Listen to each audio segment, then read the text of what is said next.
Boa tarde, meu amigo. Bom dia, meu amigo. Boa noite, meu amigo, minha amiga. Não sei que hora você está vendo esse vídeo, mas nós vamos falar sobre a trama da esquerda para prender Bolsonaro. Esse é o vídeo 210 da CCI. Nós temos a nossa chave Pix, jpnoticias@gmail.com, onde a gente como diz assim, financiado, patrocinado por nossos membros que compõem essa Comissão Cidadã de Inquérito, criada para chegar à verdade e pacificar a nação brasileira. É isso que nós estamos precisando, né? Pacificar a nação brasileira. Enquanto isso, a esquerda tenta fazer uma trama para prender Bolsonaro. O segundo colocado nas eleições, né?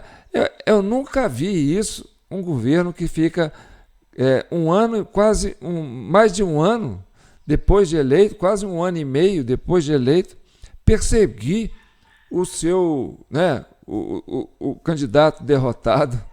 Não é esquisito isso, né? Então, nós vamos entender isso e vou trazer aqui para vocês. E olha, a coisa não está boa para o governo, tá certo? E, do modo geral, não está boa para a esquerda, tá certo?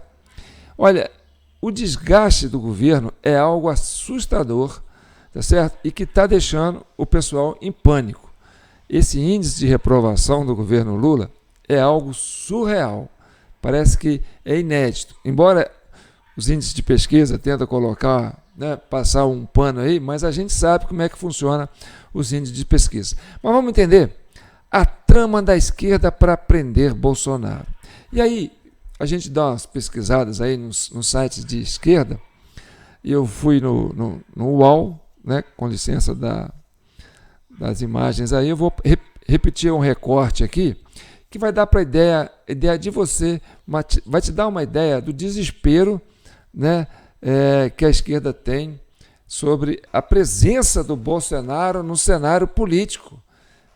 Como não conseguiram matar o Bolsonaro em 2018, e aí não conseguiram evitar a vitória do Bolsonaro em 2018, e aí perseguiram o Bolsonaro durante 4 anos, chamando-o de genocídio, de abacuado, para inviabilizar a reeleição de Bolsonaro, e aquela eleição do dia 22, do dia 30 de outubro, que deixou um trauma na sociedade. E aí, meu amigo, de lá para cá, é só perseguição com o Bolsonaro, tá certo? E olha que o homem, se deu por vencido, ficou quieto, mas a turma não desiste.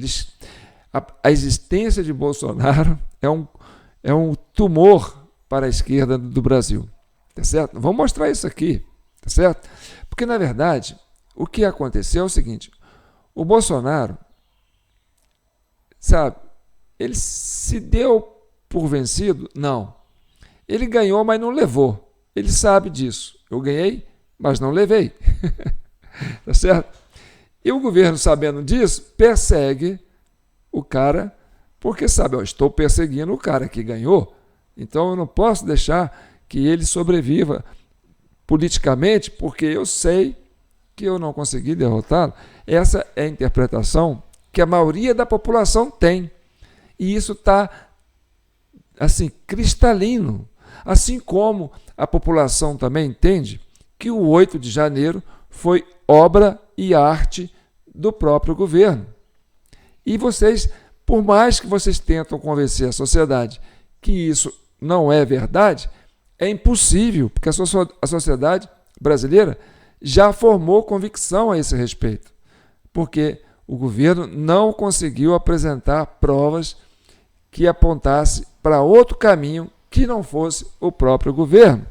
E como sustentar um governo que a imaginação da população entende que, após ganhar as eleições, e contratou um bando de vândalos, pediu para eles vestirem a camisa amarela de Bolsonaro, bandeira do Brasil, e abriu as portas dos 3 poderes, dos prédios dos 3 poderes, para eles quebrarem tudo, para botar a culpa em pessoas inocentes e prender mais de 1.000 pessoas inocentes. Essa é o que está na cabeça. Essa é a memória, essa é a concepção que está na cabeça da população. Então, para tirar isso, pode colocar aí inflação zero, dobrar o salário da população, entendeu? Colocar pleno emprego, mas ninguém vai conseguir tirar da memória e da consciência da grande maioria do brasileiro de que o governo fez aquela palhaçada, né? Aquela safadeza do 8 de janeiro para tentar incriminar Bolsonaro. E como eles não conseguiram arranjar provas de como se deu aquele 8 de janeiro, eles ficam aí fuçando, né? Pedindo opinião de general para cá, de general para cá, para quê? Para manter a chama acesa, tá certo? Enquanto isso, Bolsonaro vai varrendo o Brasil, né, de norte a sul, mostrando o seu prestígio e mostrando que a população brasileira entende que ele é que é o cara e não o Lula. O Lula hoje está no fundo do poço. Essa é a grande verdade, tá certo? E olha, vamos entender essa fala desse senhor aqui e aí, meu amigo, eu ajudo você a interpretar, tá certo? Tem uns recortes que eu fiz, dá mais ou menos 4 minutos, tá certo? E a gente pode pontuar em cima da fala desse analista político, né, que é um decano, um homem mais velho que eu, que tem, né, um raciocínio. Vamos entender. Ele não parou. Talvez o que o Moraes fez ao abrir tudo isso, mostrar tudo isso, foi que o Bolsonaro continua tentando, continua agitando, continua perturbando, tirando a tranquilidade, não só do governo, mas de todos nós. Veja, Tirando a tranquilidade não só do governo, mas de todos nós da esquerda. Ora, o Bolsonaro começou a andar pelo Brasil e aonde ele vai, as multidões vão atrás. É lógico que isso perturba o governo. Entendeu? Vamos vendo. E aí ele fica indignado. Não, Bolsonaro não parou. Ele continua andando pelo Brasil. E o Lula não pode nem sair de casa. Vamos entender. Quer dizer, né, o Lula não tem esse prestígio para sair na rua e ter, né, essa aceitação popular que tem o Bolsonaro. Mas vamos ver. Isso deixa esse pau morrer, gente. Continue vendo. o que ele fez na Paulista, vejam como continuam as redes sociais. E por ele ainda estar com essa terceira fase, conjecturando, executando essa terceira fase golpista. Ou seja, ele está chamando uma manifestação pública em defesa do Estado Democrático de Direito de golpismo. Olha o grau de desespero dessa turma, tá certo? E o interessante é que Bolsonaro faz essa manifestação, por onde ele vai, ele é ovacionado e as multidões cercam ele, para ele, e ele fala assim, olha, nós não estamos aqui para comprar briga, a gente está aqui para dizer o que a gente quer para 2026, tem eleições, não é? A gente quer conscientizar o povo para votar bem. Então, esse caminhar do Bolsonaro deixa essa turma desorientada. Por quê? Porque o governo hoje vive dentro de um casulo. Ele não consegue ter essa penetração popular.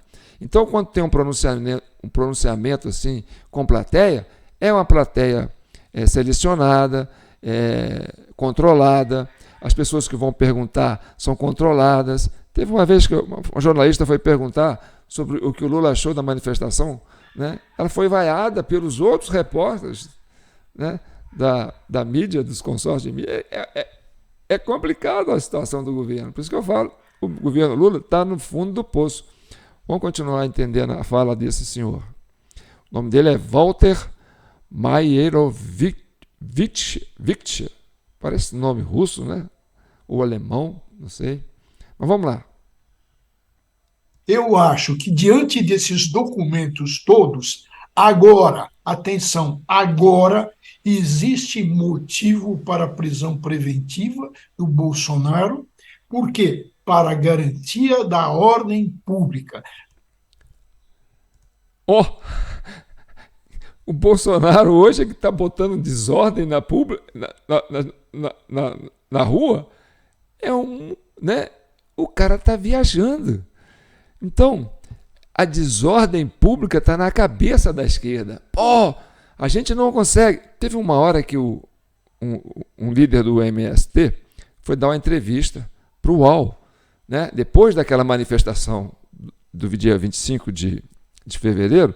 Não, a esquerda não pode ficar omissa, a gente tem que fazer um contraponto, a gente tem que defender a democracia. Eu falei, não, eles também estão defendendo a democracia. O comício foi em defesa do Estado Democrático de Direito. Não, mas nós é que temos que fazer essa pauta. Aí o jornalista perguntou, mas se não for ninguém, vocês acham que vocês vão conseguir fazer o que o Bolsonaro fez? Colocar aquela multidão na avenida? Aí ele, não, nós vamos fazer isso em pontuar isso em vários lugares do Brasil, nas capitais, né? Vamos mostrar no Brasil inteiro. Quer dizer, não vai ser uma multidão num lugar só, mas é uma multidão esparramada pelo Brasil inteiro. E quem está fazendo isso hoje é o Bolsonaro. Ele é que está viajando o Brasil, né? Varrendo o Brasil de norte a sul e levando multidões. E a esquerda está com medo de sair para fazer manifestação. Por quê? Porque ela encolheu no seu casulo. Entendeu? E fica aí, nessa neurose de tentar prender o Bolsonaro. Por quê? Porque o Bolsonaro tem aceitação popular. E aí eles não têm, né? Sabe-se lá como eles ganharam as eleições, mas fica aí, né? Essa neura. Continue vendo. Desde que ele saiu, ele não parou de agitar e de tumultuar, tentando, de toda forma, cooptar políticos, governadores. Veja a mudança, de repente, do governador do estado de São Paulo. O Bolsonaro, desde que saiu, não parou. O Bolsonaro ficou quieto o tempo todo. Quem nunca parou foi o governo, que sempre leva para os discursos, entendeu? O Bolsonaro, que nunca parou de falar de Bolsonaro. Lula, onde vai, é Bolsonaro.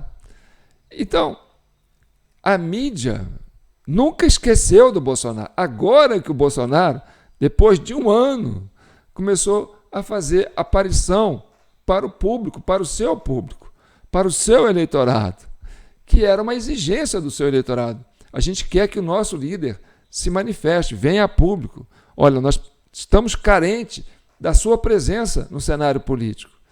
Então, ele nunca parou. Quem nunca parou foi a esquerda, foi o governo tentando atacar o Bolsonaro. Vai vendo. Então, tem todo um componente, de novo, de chamada dos bolsonaristas, de chamada de políticos. Ele não parou. A prisão preventiva é mais do que necessária nesse momento e à luz dos documentos que vieram. Você está percebendo que existe uma trama para tentar prender Bolsonaro, né? E aí, que documentos?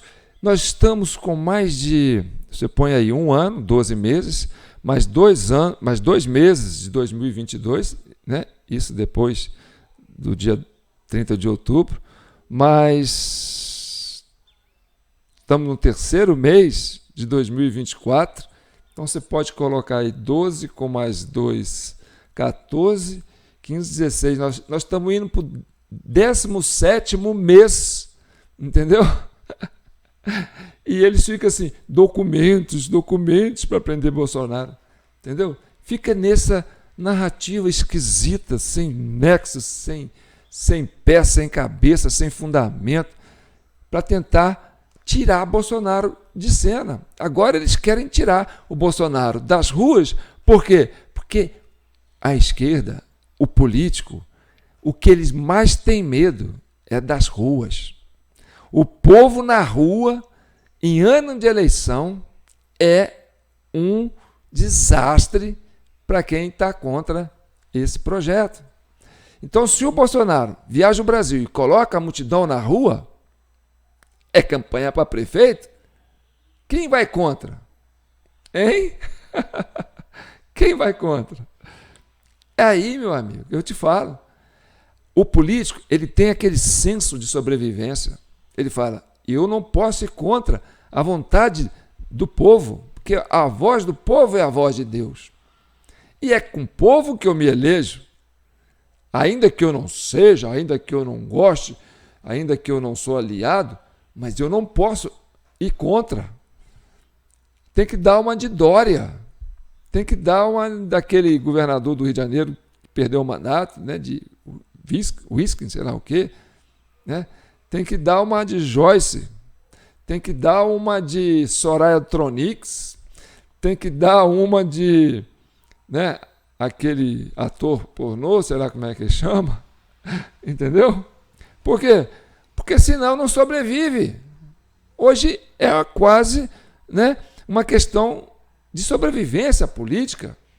E aí o Congresso começa a tremer, sabe? Com essas manifestações públicas em apoio ao Bolsonaro. Por quê? Porque os congressistas vão sair para suas bases para fazer seus prefeitos, seus vereadores, que serão os cabos eleitorais do seu futuro mandato. Ele precisa disso.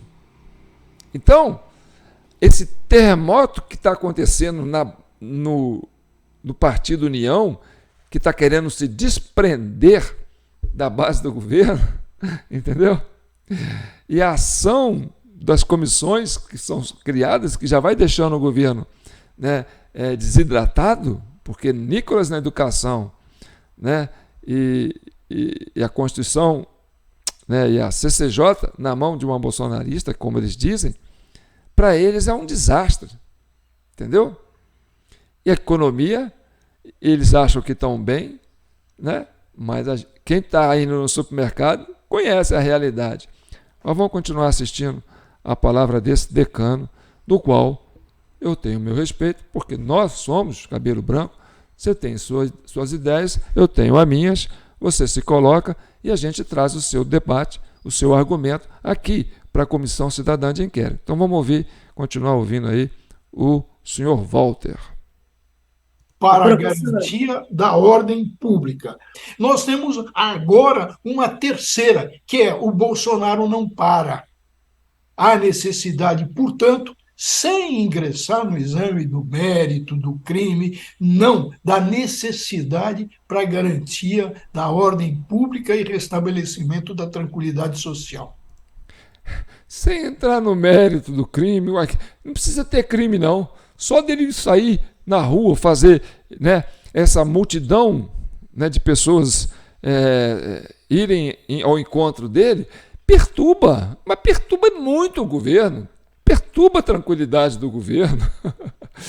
Mas desde quando tem que prender alguém porque perturba a tranquilidade do governo? Né? Vamos continuar ouvindo a fala do senhor Walter. Meu respeito, senhor Walter. O Supremo precisa pensar um pouquinho, né, na arte da guerra, né? Opa! Tá vendo? Olha aí para que lado ele está indo. Por isso que eu falo para vocês, gente. Para a gente pacificar o país, a gente tem que trazer o Supremo, né, para o seu devido lugar. Essa perda da bússola, porque o Supremo perdeu a bússola, ele está igual uma biruta de avião. Para o lado que o vento sopra é que ele vai. Então, o Supremo é visto como um grêmio partidário por essa turma. Então, o que a esquerda está falando? Nós precisamos do Supremo. O Supremo é o nosso aliado. O Supremo tem que estudar a arte da guerra. Ué, que guerra? Quem está falando em guerra? Guerra é golpe. Quem está falando em golpe? O rapaz aí, o senhor Walter? Ô, Walter, falando em guerra, Walter, por favor, ué, vamos defender o Estado Democrático de Direito. Vamos defender as instituições. Então você quer que o Supremo faça um estado de guerra? Por quê? Porque o povo está na rua para prestigiar um líder político? Vamos entender isso aí? Porque o Supremo sempre sai mal nessa hipótese. Veja que nós estamos falando num inquérito sobre milícias digitais. É daí que está saindo tudo isso. E quem é que está nesse inquérito? Por prevenção, não foi por sorteio, foi por prevenção, é o Moraes. Horas, por prevenção. Então não foi por sorteio que o Moraes foi pegar o inquérito das fake news? E aí a culpa é das milícias digitais?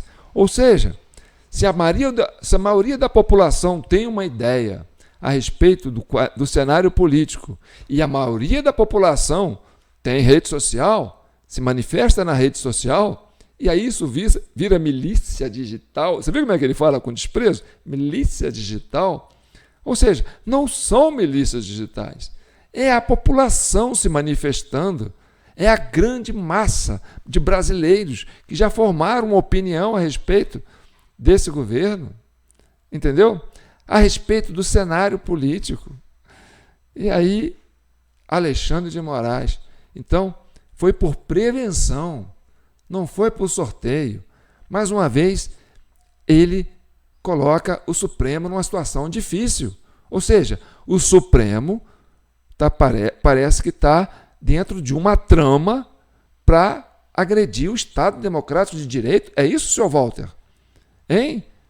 É isso? Por isso que escolheu, foi de propósito? Vamos pegar um ministro que tem peito para poder fazer essas inconstitucionalidades, criar esses mecanismos de contenção, né, da opinião pública para viabilizar um governo que a sociedade entende que está sendo imposto goela abaixo no Brasil? Então vamos continuar entendendo. Então é preciso a gente fazer uma leitura, né, do quadro que se apresenta. Então o senhor Walter, né, eu continuo sendo muito crítico das falas dele, mas ele pode continuar falando. Ele merece continuar falando, tanto no UOL como aqui no vídeo da CCI. Né? Vamos continuar ouvindo. Eu acho que o Moraes está muito desgastado para decretar uma preventiva. Está na hora do Moraes sair de cena. Ixi! O Moraes já está desgastado, seu Walter. Agora que vocês estão caindo na real, seu Walter. Seria muita ingenuidade, né, eu pensar que você pensaria diferente. E olha, não é só você que defende o afastamento do Moraes, não. Sabe? Eu acho que é quase uma unanimidade. O Moraes hoje, ele compromete a instabilidade com suas ações políticas dentro do Supremo. A fala dele é altamente parcial, né? Mostra um viés político. Né? Ele fala mesmo, ele se apropria. Quem está cobrando muito isso aí é aquele líder religioso, o Silas Malafaia, né? Falando, ó, Moraes, você não está agindo como um juiz, você está agindo como um militante político, né? Você está, como diz assim, fragilizando não só o Supremo, como as instituições. Essa posição sua, essa obsessão sua de procurar um culpado, né?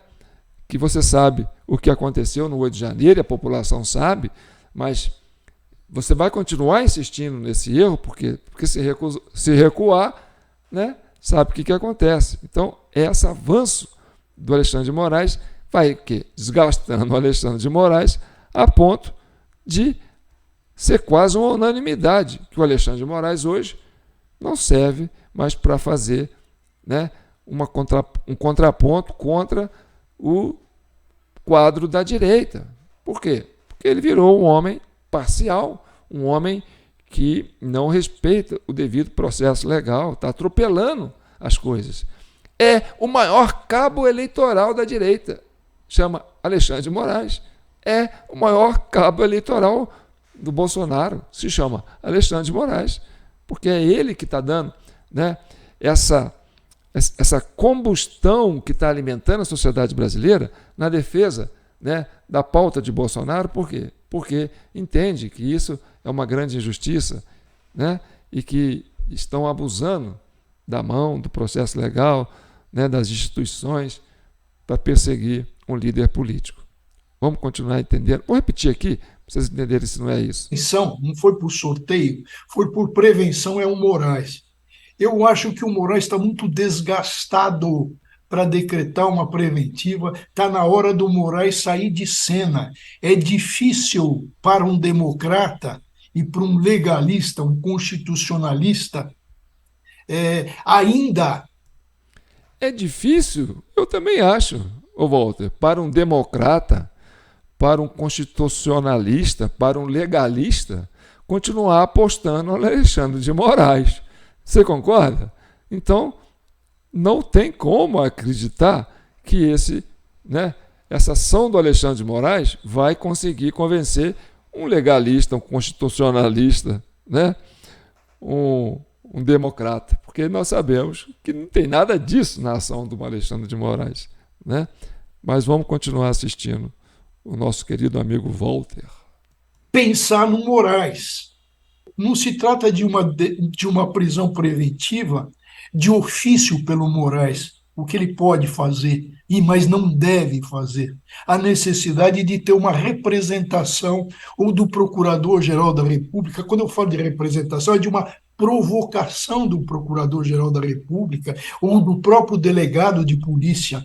E aí o Moraes encaminhar isso ao plenário, isso que você coloca e bem coloca, eu acho que o Moraes tem que tirar um pouco. Já pensou o delegado representa, o procurador representa e o próprio Moraes decreta? Se o Supremo. Bem, isso aí você está trazendo uma trama, tá certo? Porque você não tem provas materiais que possa, né, colocar o Bolsonaro como uma pessoa que cometeu crime, né? Vocês têm só narrativa, essas coisas aí de conversa para cá, conversa para lá. Ou seja, isso é trama, meu amigo. Vocês estão fazendo uma trama.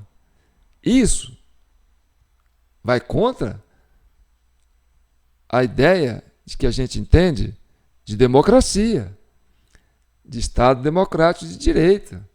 Então você quer envolver outras instituições, Polícia Federal, Ministério Público, para quê? Para criar uma narrativa, para criar fazer essa trama, porque o que nós estamos vendo aqui, né, é que você está dando uma ideia, uma sugestão de uma trama. Vamos fazer uma trama para tirar o Bolsonaro de circulação. Por quê? Porque a presença dele nesse eleitorado maciço, que hoje, né, é a grande maioria da população que reconhece a liderança de Bolsonaro, isso incomoda, isso desconforta, isso tira a tranquilidade do governo, né? Então, percebe como existe a questão da trama na fala dele. Eu acho que o Moraes tem que tirar um pouco. Já pensou o delegado representa, o procurador representa e o próprio Moraes decreta? Se o Supremo começar a dominar a arte da guerra e tirar o Moraes, porque senão eles vão dizer isso aí é perseguição do Moraes, continua a perseguição. E o que precisa? O delegado de polícia, a Polícia Federal representar, ou o Ministério Público, o procurador, que ficou alijado a procuradoria porque nós tínhamos um Aras. Agora não. Agora a situação mudou e o próprio Paulo Gonet poderá tomar essa iniciativa, que é mais do que necessária. Ninguém aguenta mais. Não aguenta mais. Tem que dar um basta nisso. Você está vendo? É uma trama. Já que o Moraes está desgastado, vamos envolver a Polícia Federal, um delegado, vamos envolver o Ministério Público. Aí ele fala em duas instituições que ele já comprometeu o Supremo, né? Ele quer que o Supremo haja, quer dizer, essa ancoragem desse governo no Supremo para garantir a sua governança é que está desgastando a nossa democracia, o nosso Estado de Direito. Então, o rapaz só pensa nisso. Não, já que o Moraes já está desgastado, vamos pensar um jeito de um delegado, o Ministério Público, através, né, desse rapaz aí, que eu até esqueci o nome, que foi indicação do PSDB, né, para denunciar, porque ninguém aguenta mais a população e proclamando Bolsonaro como o maior líder do Brasil. Esse fenômeno de voto, esse fenômeno de popularidade, o homem agora está vendendo até perfume. Isso é uma perturbação. Isso tira o sono, tira a tranquilidade desse governo. Está entendendo?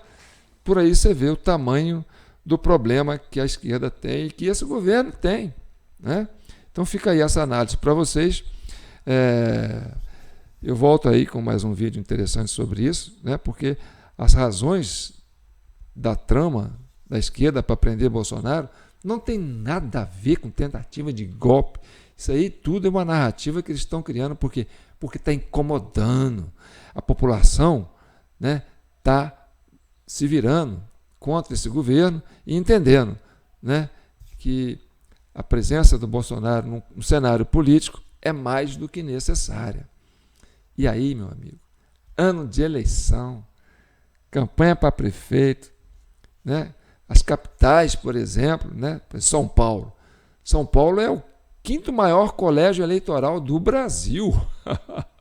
É mais do que 22 estados brasileiros.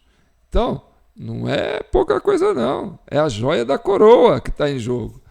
E aí, se o Bolsonaro vai para a rua e fala, vote nesse, não, a esquerda vai dançar. Por quê? Porque o povo está na rua. E não tem nada mais que apavora um político do que o povo na rua. E não é para falar contra, é para falar a favor do pessoal da direita, para falar a favor do Bolsonaro. Isso é que é o pior de tudo, entendeu? Não está na rua para fazer quebradeira, não está na rua para fazer golpe de Estado, não está na rua para invadir Congresso, como fez o governo, para poder botar a culpa nos bolsonaristas, mas para falar, esse é o caminho que nós queremos, essa é a proposta que nós queremos, esse é o líder que nos representa. Isso é democracia, meu amigo. E é isso que deixa esse governo desorientado, porque para eles, democracia tem que ser relativa, tem que ser mais ou menos estilo Maduro, Venezuela, mas por aí, entendeu? Então, fiquem com Deus e que o manto de Nossa Senhora abençoe todos vocês. E qualquer valor que vocês mandar aqui para esse jpnoticias@gmail.com, vocês vão estar ajudando a Comissão Cidadã de Inquérito. Porque o golpe já foi dado. Esquece que esse negócio de tentativa de golpe. O golpe já foi dado. E não foi a direita, foi a esquerda. Vamos conhecer isso? Então tá, preste atenção. Você sabia que no dia 30 de outubro, no segundo turno das eleições do ano passado, aconteceram mais de 4 milhões de votos após o horário eleitoral. Acredita?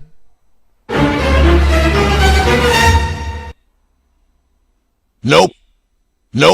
Se nós tínhamos 60 milhões de votos para o Lula, 58 para o Jair Bolsonaro, faz as contas. Então, hein? Para onde será que foram esses 4 milhões de votos? Pensa comigo.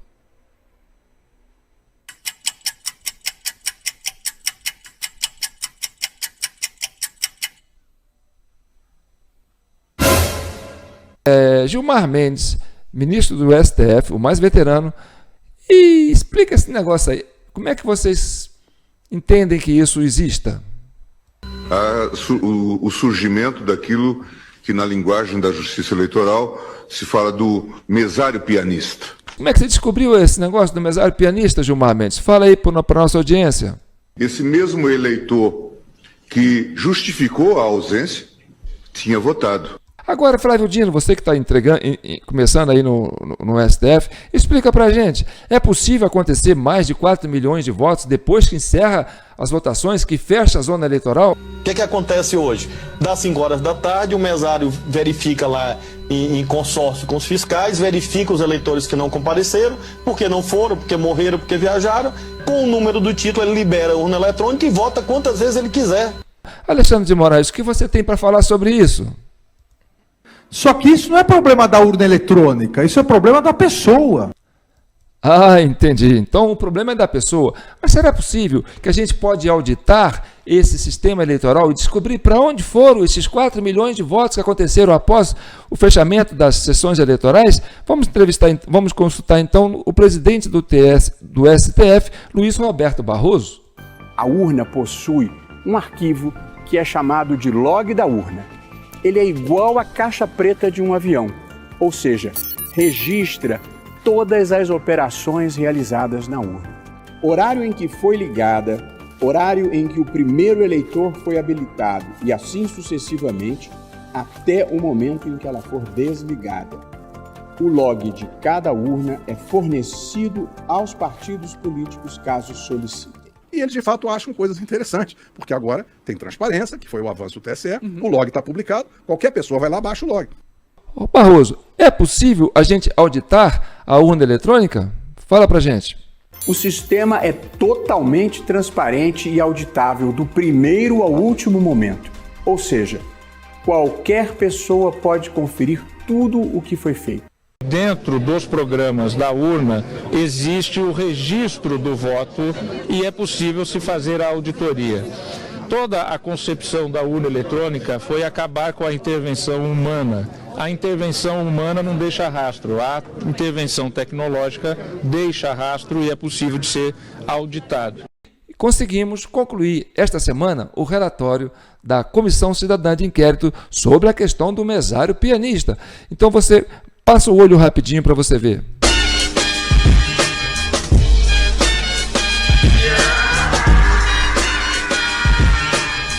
O que aconteceu com os 4 milhões de votos que aconteceram após o horário de encerramento das votações?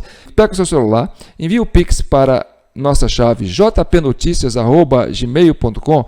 A gente recebendo esse recibo no nosso celular, a gente na mesma hora envia para você o relatório em forma de PDF e você vai ter esse relatório aí no seu celular. Você pode levar numa gráfica, né, e pedir nesses negócios de xerox aí para fazer o seu relatório e você vai ter o seu relatório em mão. E aí você vai entender, vai estudar e vai entender o que aconteceu com os 4 milhões de votos que aconteceram depois do período eleitoral. Agora é importante vocês o quê? Compartilhar, tá certo? Já sabe a nossa chave Pix, é só compartilhar. Tá bom, gente?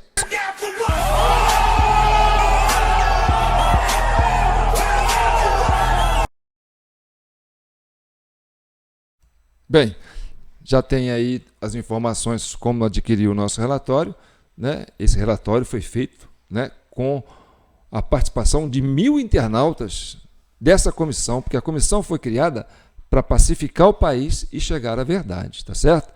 Esse é o vídeo 210. Nós temos para trás aí mais de 200 vídeos de pesquisa, né, de monitoramento das comissões parlamentares de inquérito, né? E olha, você quer mais do que isso? A Comissão Cidadã de Inquérito, da qual eu sou o presidente, eleito democraticamente, né, de forma virtual por os membros que nos acompanham.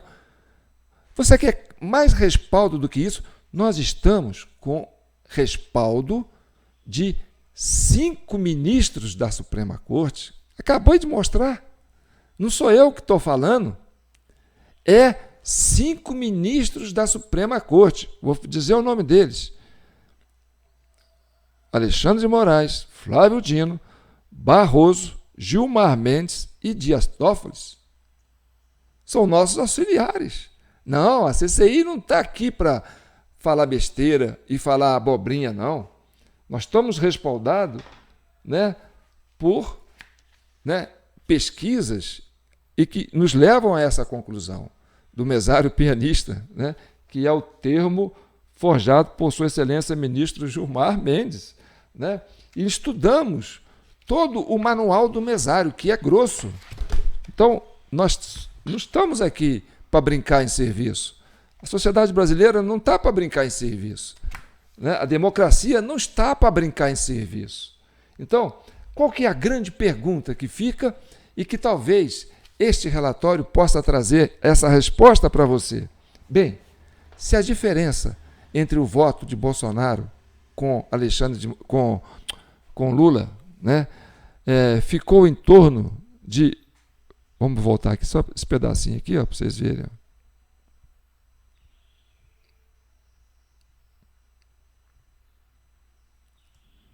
Vamos pegar isso aqui. Olha aqui, esse pedacinho aqui, ó. Se a diferença da votação do Lula, a diferença da votação para o Jair Bolsonaro ficou em 2.139.645, tá certo? Ora, isso aí é quase metade desses 4 milhões de votos que aconteceram após o horário eleitoral, após o encerramento das sessões eleitorais. E segundo aquela fala do Flávio Dino, que ele conhece, né, que ele sabe como é que é, o mesário pianista, depois das 5 horas, pega lá na lista quem não votou e vai lá e vota no lugar dele. Então, esses 4 milhões de votos foram para quem? Para o Bolsonaro ou para o Lula? Esses 4 milhões de votos que aconteceram após o encerramento das sessões eleitorais. Então, esse relatório vai trazer essa resposta para você. Entendeu? Se foi para o Lula, aí o Lula tinha menos de 4 milhões de votos. Ou seja, Bolsonaro estava na frente. Se foi para o Bolsonaro tinha menos de 58 milhões de votos. A diferença era para ser maior.